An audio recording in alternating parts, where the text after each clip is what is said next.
Luc chapitre 18. Aujourd'hui, on ne va pas traîner du tout. Encore, juste pour nous encourager par rapport au temps.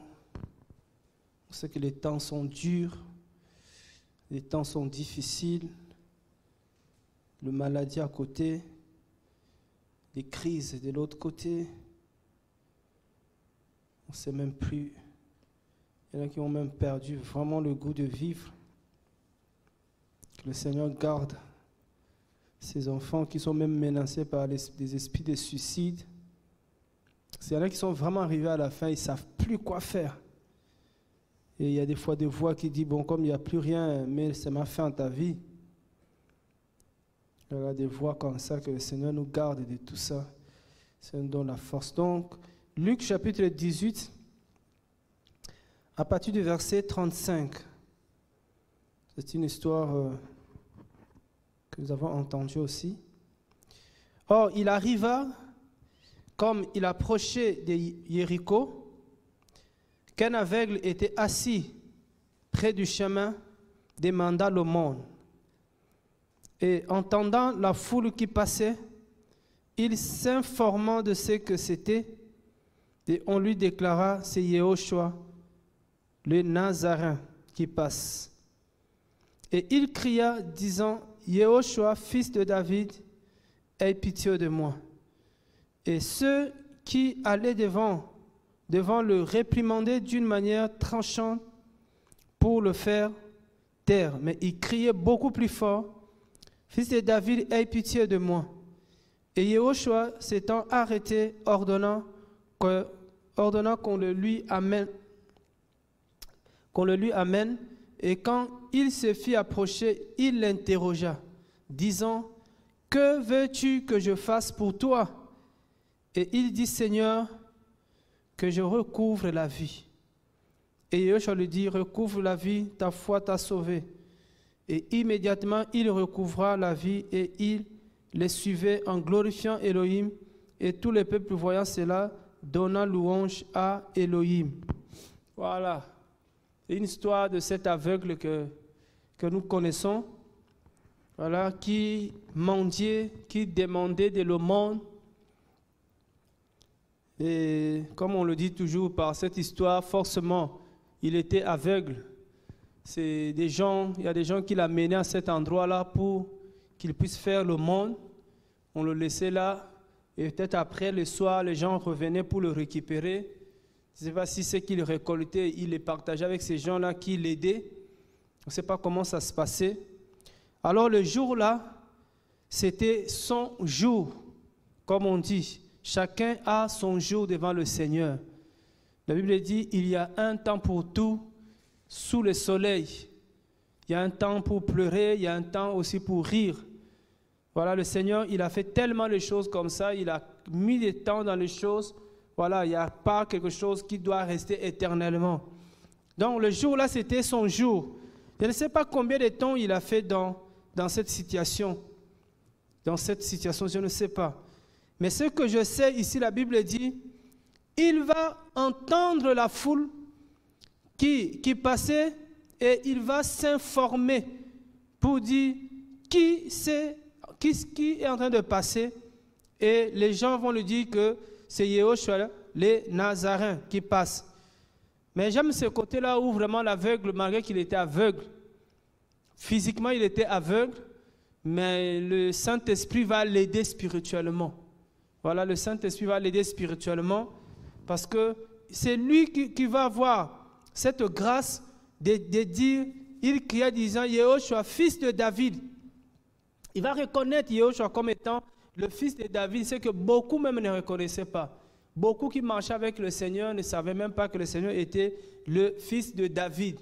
C'est pour ça que plus le Seigneur va nous aider, plus on a la connaissance, la révélation du Seigneur, plus aussi on est béni.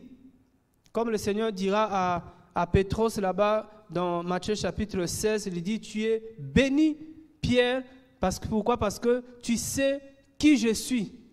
Voilà, c'est avoir la révélation sur le Seigneur, savoir qui est ton Seigneur, c'est un sujet de joie, c'est un sujet de bénédiction. C'est même ça la vraie bénédiction même. Voilà, parce que quand on connaît le Seigneur, on a l'assurance. Parce qu'on connaît son Seigneur. Voilà. Et il va dire, aie pitié de moi. Alors, malgré qu'il criait, qu'est-ce qui va se passer? La Bible dit que les gens vont essayer de l'empêcher. Les gens vont essayer de l'empêcher. Et ça, c'est ce que nous voyons qui se passe tout le temps comme ça. Quand quelqu'un essaie de crier, essaie de se lever dans la prière, il y a toujours les gens que l'ennemi va mandater d'une certaine manière pour venir nous empêcher de crier, de prier. Voilà. Or, on doit crier vers le Seigneur. Mais il y a toujours quelque chose qui nous empêche. Voilà, quelque chose qui nous empêche, comme ces gens-là, de crier au Seigneur. Mais cet aveugle, ce n'est pas parce qu'il a crié une fois. Ce n'est pas parce qu'il a crié une fois. Yehoshua, fils de David, a eu pitié de moi que le Seigneur a eu pitié de lui. Mais la Bible dit, il a tellement insisté. Ça, c'est le côté de la prière. La prière veut qu'on insiste. Le Seigneur, c'est vrai, il n'est pas sourd. Le Seigneur, c'est vrai, il n'est pas loin de nous. Mais des fois, le Seigneur veut qu'on insiste. On insiste parce que nous croyons que nous dépendons du Seigneur et nous croyons que, de toutes les façons, ça ne peut venir que de lui. C'est pour ça que nous insistons. Dans Luc chapitre 4 aussi, c'est pareil, le Seigneur, il a dit, c'est que cette femme qui allait voir le magistrat, qui l'a embêté tout le temps. Un jour, il a dit, si je ne règle pas l'affaire de cette femme, elle ne va pas me laisser tranquille. Et le Seigneur, là, il nous enseigne aussi la prière. La prière, ce n'est pas l'affaire d'une fois. La prière, c'est une affaire d'insistance. On insiste de crier jusqu'au jour que le Seigneur va venir se révéler à nous. Voilà, c'est ça aussi le côté que le Seigneur veut. Le Seigneur veut vraiment qu'on puisse manifester toute notre dépendance. C'est vrai que nous, aujourd'hui, on prie. Après, on dit, bon, Seigneur, de toute façon, moi, j'ai prié, je ne prie plus pour ça. Non, non. Tu as prié, mais est-ce que tu as vu le résultat? Est-ce que tu as prié? Est-ce que le Seigneur t'a dit, arrête de prier? Donc, voilà. Et cet aveugle, malgré qu'il était aveugle, mais quand dans son esprit, il a compris qu'il y avait quelqu'un dans sa ville qui s'appelait Yehoshua, le fils de David. Mais il a dit, lui là, je ne vais pas le laisser et personne ne pourra m'empêcher de crier à lui. Personne. Parce que si on sait que le Seigneur nous entend, si on sait que le Seigneur est capable, personne ne pourra nous empêcher. Il faut qu'on soit déterminé. La prière, c'est vraiment une affaire de détermination. C'est vrai que quand on prie, les gens peuvent venir te dire que voilà, ça fait longtemps que tu pries, il n'y a pas de résultat. Et tôt ou tard, il y aura le résultat.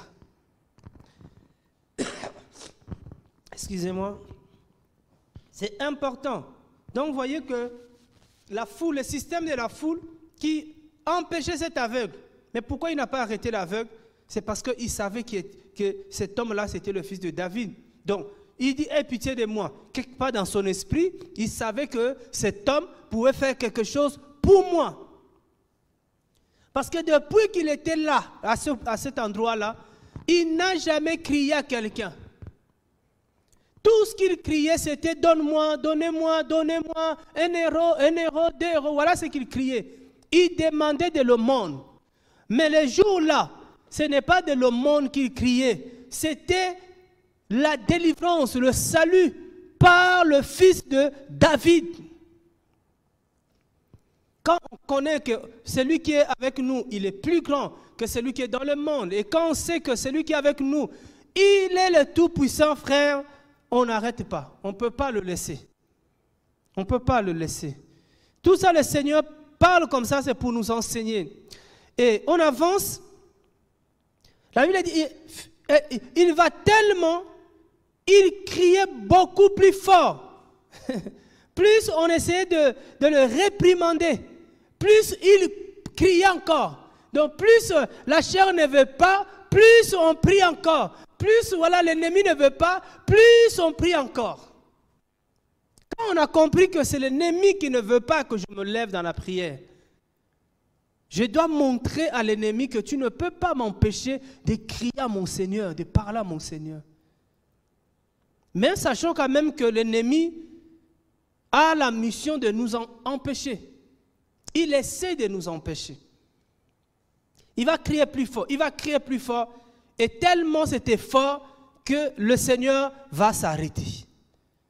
D'abord, il va s'arrêter parce qu'il a compris que celui-là, il me connaît. Donc, ce n'est plus la peine de me cacher.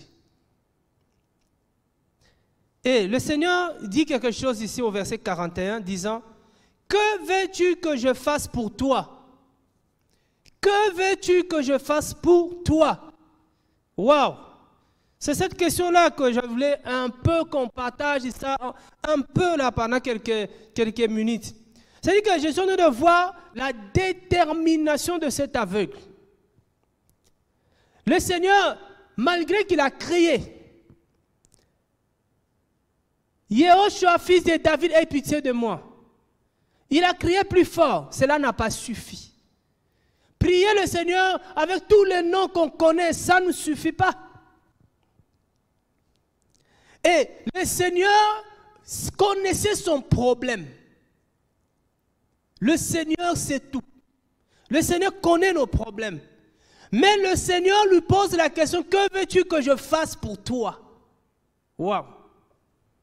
Le Seigneur, si c'était nous, j'allais dire, Seigneur, pourquoi tu me poses une telle question? Toi, tu me connais. Tu sais tout.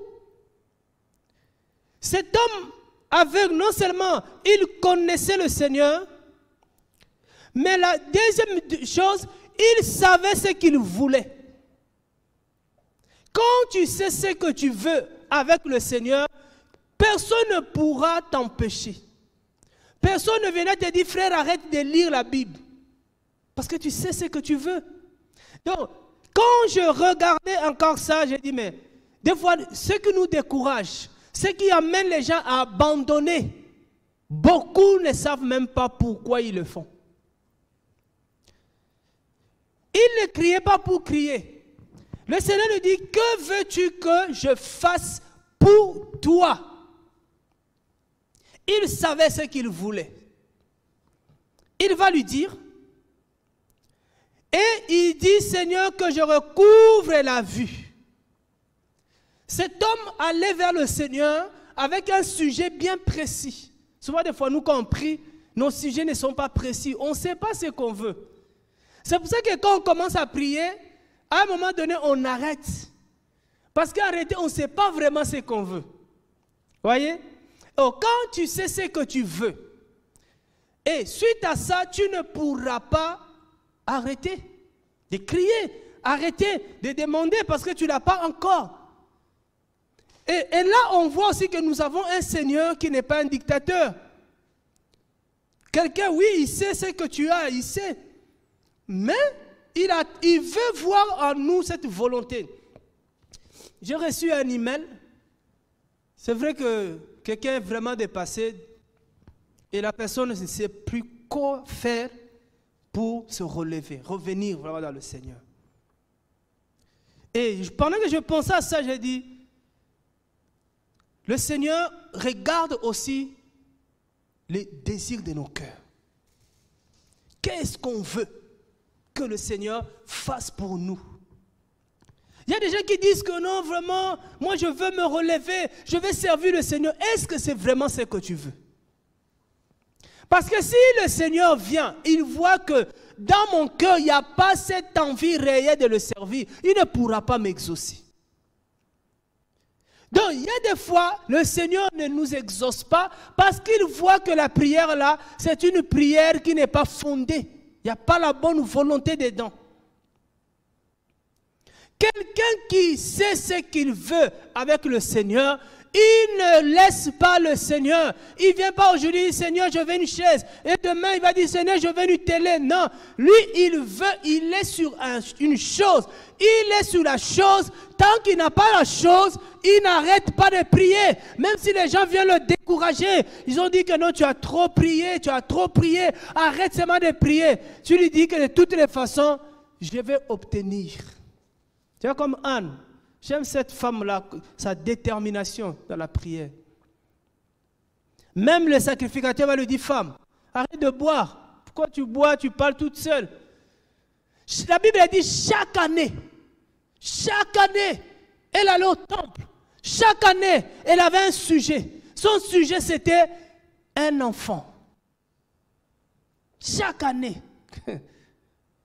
Nous, le Seigneur nous a fait grâce. Maintenant, tout le temps, on peut être dans la présence du Seigneur. Imagine elle, une fois par an.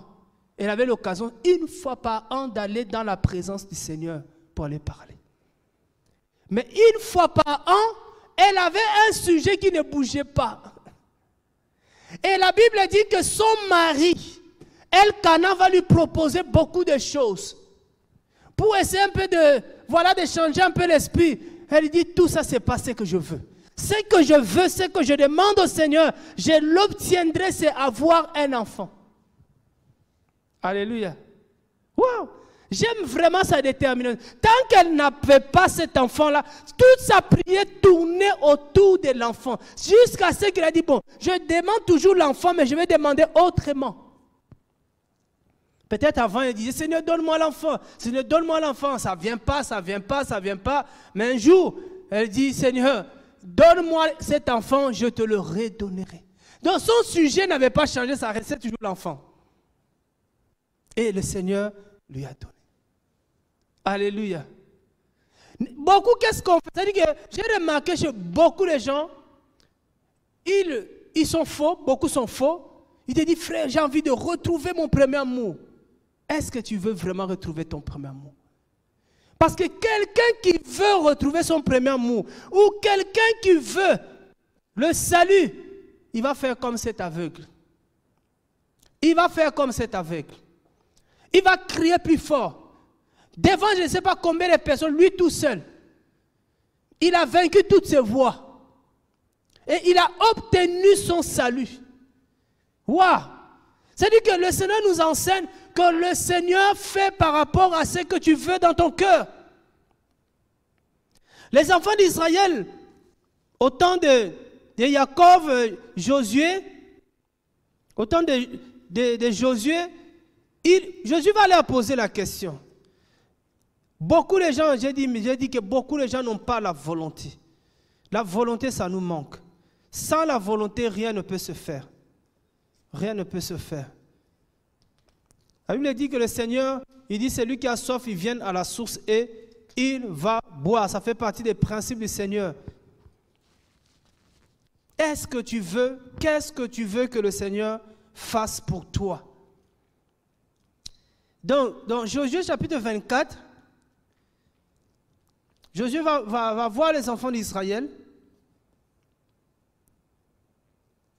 Il va leur poser la question.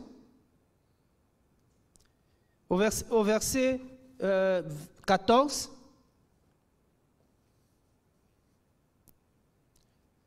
Maintenant, craignez Yahweh et servez-les avec intégrité et avec fidélité. Ôtez les Elohim que vos pères ont servis de l'autre côté du fleuve et en Égypte. Et servez Yahweh. Maintenant, si c'est mal à vos yeux de servir Yahweh, choisissez aujourd'hui qui voulez-vous servir. Ou les Elohim que servaient vos pères au-delà du fleuve, ou les Elohim que les Amorites dont vous habitez le pays, mais moi et ma maison, nous servirons Yahweh. Alors le peuple répondit et dit, loin de nous d'abandonner Yahweh pour servir d'autres Elohim. Car Yahweh, notre Elohim, est celui qui nous a fait monter, nous et nos pères, hors du pays d'Égypte, de la maison des esclaves, qui a fait devant nos yeux ces grands signes, qui nous a gardés dans tout le chemin par lequel nous avons marché, entre tout le peuple, parmi lesquels nous avons passé. Yahweh chassait devant nous tout le peuple et même les Amoréens qui habitaient ce pays. Nous servirons aussi Yahweh car il est notre Elohim. Yahushua dit au peuple, vous ne pourrez pas servir Yahweh car c'est un Elohim saint et elle qui est jaloux. Il ne pardonnera pas vos transgressions et vos péchés. Waouh! Josué était clair. Il était devant un peuple. C'est un peuple, moi je dis, il n'y a rien de nouveau dans ce monde. C'est-à-dire un peuple qui aujourd'hui, on le voit encore, qui donne l'impression de vouloir servir le Seigneur. Un peuple qui donnait l'impression. Il voulait servir le Seigneur. Mais Josué va le mettre en garde. Il va dire, il faut faire très attention. Parce que si vous voulez vraiment servir ces Elohim-là, il faut abandonner toutes les idoles que vous avez. Vous ne pouvez pas dire en vous comme ça, voilà, on va le servir, on veut le servir, parce qu'on a vu des signes. Le Seigneur a fait des signes à beaucoup de gens. Ce n'est pas ça que le Seigneur cherche. Parce que quand il veut faire le miracle, quand il veut faire un signe dans la vie de quelqu'un, il n'a pas besoin de notre avis. Mais quelqu'un qui veut marcher avec le Seigneur regarde son cœur. Le Seigneur ne regarde pas ses moyens, ses forces. Le Seigneur regarde que celui-là, il veut marcher avec moi. Celui-là, il veut me servir. Dans son cœur, il a un désir de me servir. Et il manque de moyens. Et c'est là où le Seigneur vient maintenant donner le moyen. Bon, il y en a dans leur cœur, ils ont vraiment l'envie. C'est-à-dire qu'ils veulent se sanctifier. Et ils crient. Quelqu'un qui veut se sanctifier, il faut qu'il crie à Yahweh, qu'il crie au fils de David, il dit, sanctifie-moi. Mais le Seigneur, quand il verra le cœur, il dit, le cœur là veut la sanctification. Donc il y a beaucoup de gens, ils ne recherchent pas la sanctification.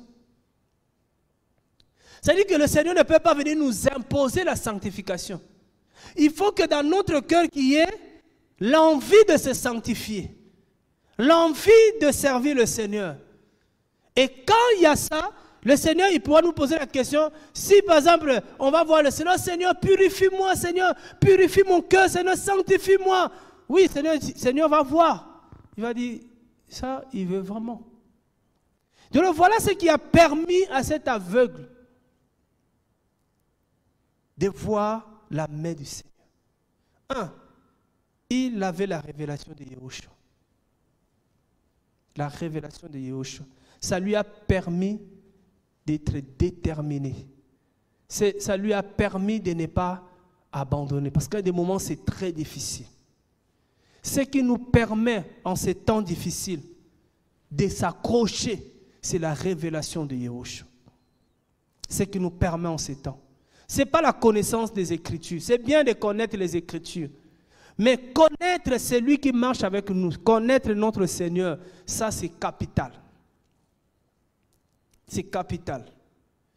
C'est pour ça que dans Jean chapitre 6, quand les autres disciples ils ont quitté le Seigneur, pourquoi ils ont dit que cette parole-là, elle est dure à entendre? Ces gens-là qui sont partis, je ne sais pas parce qu'on ne parle plus d'eux, mais qu'est-ce qu'ils ont manqué? Qu'est-ce qu'ils ont raté? S'ils connaissaient celui-là, s'ils connaissaient celui qui était avec, qui marchait avec eux, ils n'allaient jamais quitter le Seigneur. Je dis toujours que tous ceux qui abandonnent le Seigneur aujourd'hui ne connaissent pas le Seigneur. La connaissance du Seigneur, ça nous aide. Parce que tu ne peux pas aller demander à quelqu'un, l'aveugle ne pouvait pas demander à quelqu'un pour dire que non, sauve-moi. S'il ne savait pas que cet homme pouvait le sauver, forcément, il avait la connaissance, forcément, il avait la révélation que cet homme pouvait me sauver. C'est là où la foi entre. Pourquoi aujourd'hui on hésite des fois à prier, à demander certaines choses au Seigneur? Pourquoi? Parce qu'on ne connaît pas vraiment notre Seigneur.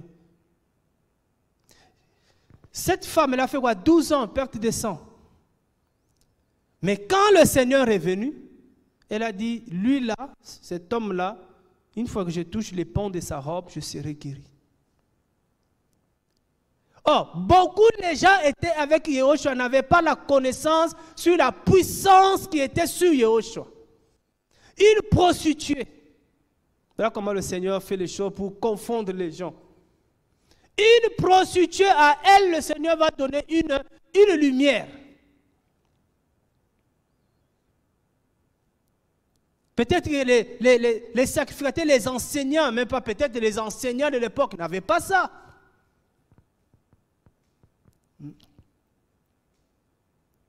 Waouh, Seigneur. Un aveugle, il ne voyait pas physiquement, mais il voyait spirituellement. C'est pour ça que nous disons, vaut mieux voir d'abord spirituellement avant de voir physiquement. C'est-à-dire que la foi, c'est tout ce qui est dans le spirituel. La foi, ça s'opère dans l'esprit. C'est-à-dire que la foi, ce sont les yeux spirituels. Parce que, allez demander, comme je parle souvent de Anne, allez demander au Seigneur un enfant, pendant qu'elle savait très bien qu'elle était stérile, forcément, tu demandes l'enfant, c'est que tu as vu cet enfant. C'est-à-dire que voir la foi, c'est avoir les yeux qui voient dans le monde spirituel du Seigneur. Alléluia. La foi, c'est ce qui nous permet, comme il est écrit, c'est la foi, c'est ce qui nous permet d'amener, de rendre visible ce qui est encore invisible. C'est ça la foi. Donc, cet aveugle avait la foi. Voyez, il avait la foi que sa guérison était possible avec Yahushua. Anne avait la foi que sa guérison, sa délivrance était possible. C'est la foi. Et nous avons besoin de cette foi qui va nous permettre, même si le vent souffle, même s'il y a la tempête, mais la foi me permet de voir que la tempête, elle va s'arrêter bientôt.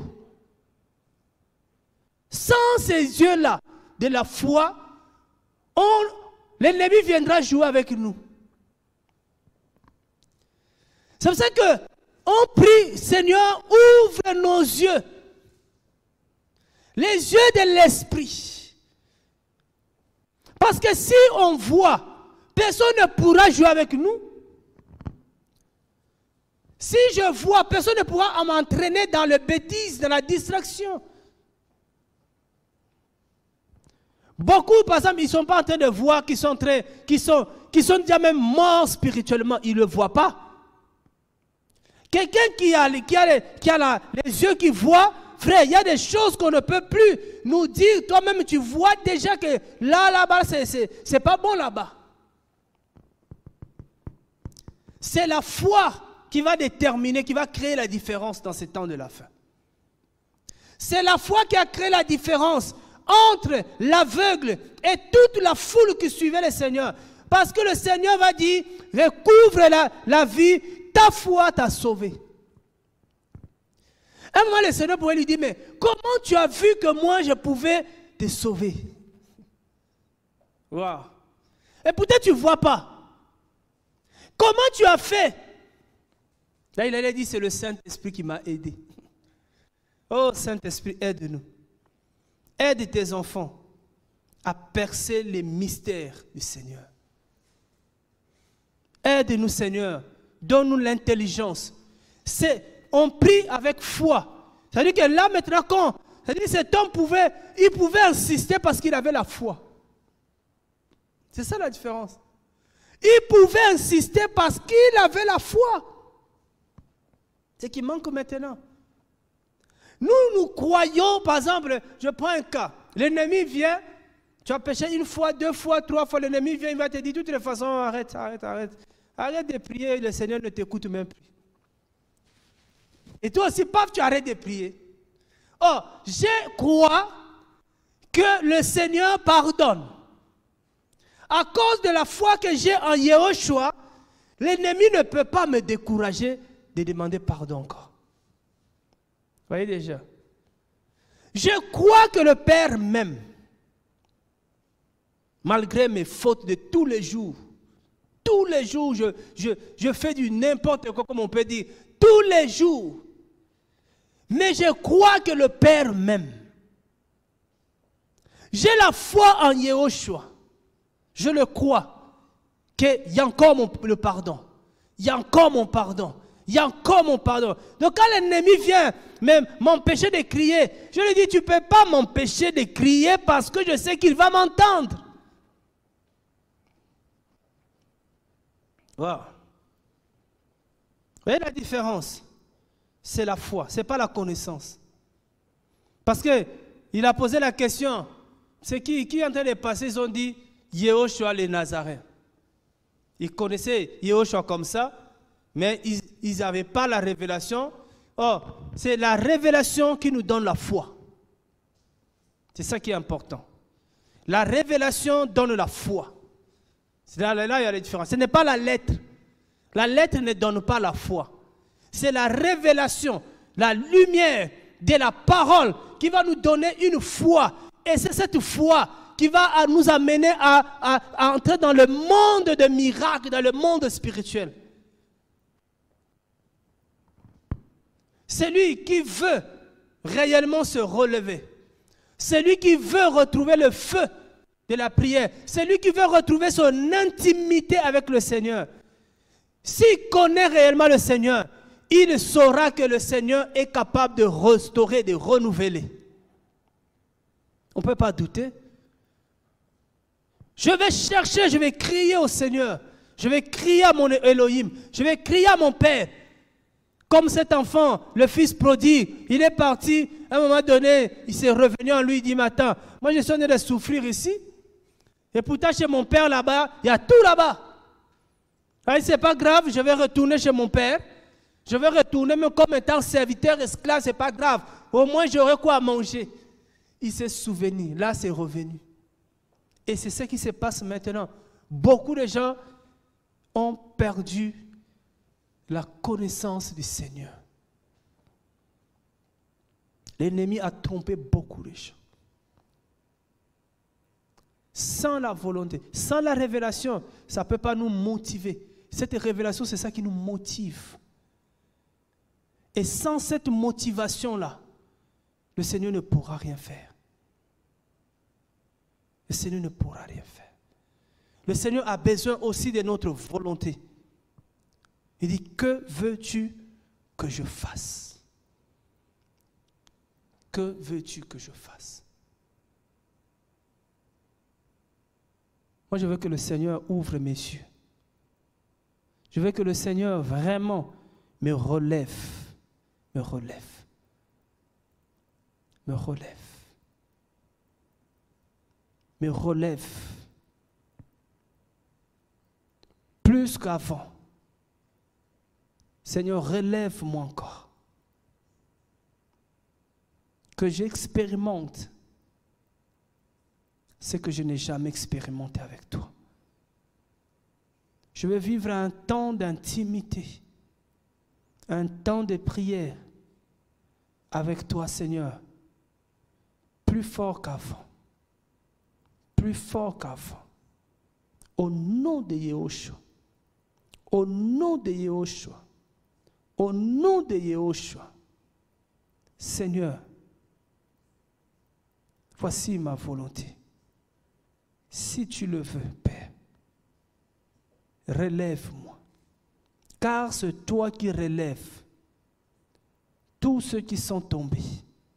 Tu redresses ceux qui sont courbés. Oui, Seigneur, que mes yeux voient, que mes yeux contemplent ta parole au nom de Yahushua. Merci, Seigneur. Merci, Père.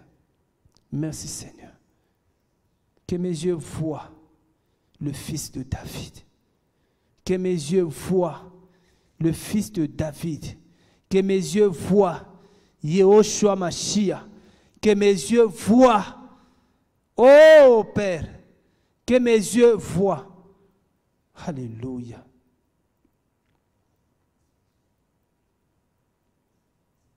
Alléluia. Merci Seigneur. Merci Seigneur. Amen. Amen.